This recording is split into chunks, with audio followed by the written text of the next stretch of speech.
কিয়ামতের দিন সকল মানুষকে বিশাল এক ময়দানে সমবেত করা হবে।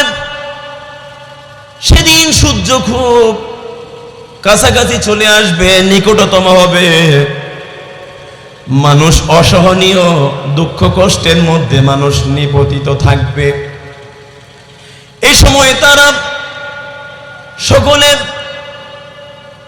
সুপারিশ করার জন্য, বিচার কার্য শুরু করার জন্য সবাই হযরত আদম আলাইহিস সালামের কাছে, হযরত নূহ আলাইহিস সালামের কাছে, হযরত ইব্রাহিম আলাইহিস সালামের কাছে, হযরত ঈসা আলাইহিস সালামের কাছে, হযরত মূসা আলাইহিস সালামের কাছে, এভাবে বিভিন্ন নবীদের কাছে সবাই যাবে একটু সুপারিশ করার জন্য, যাতে করে আল্লাহ রাব্বুল আলামিন বিচার কার্য শুরু করেন, স্টার্ট করেন।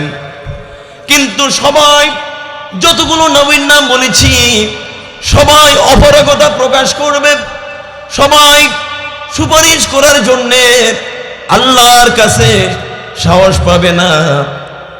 তখন সবাই মুহাম্মদুর রাসূলুল্লাহ সাল্লাল্লাহু আলাইহি ওয়াসাল্লামের কাছে যাবে।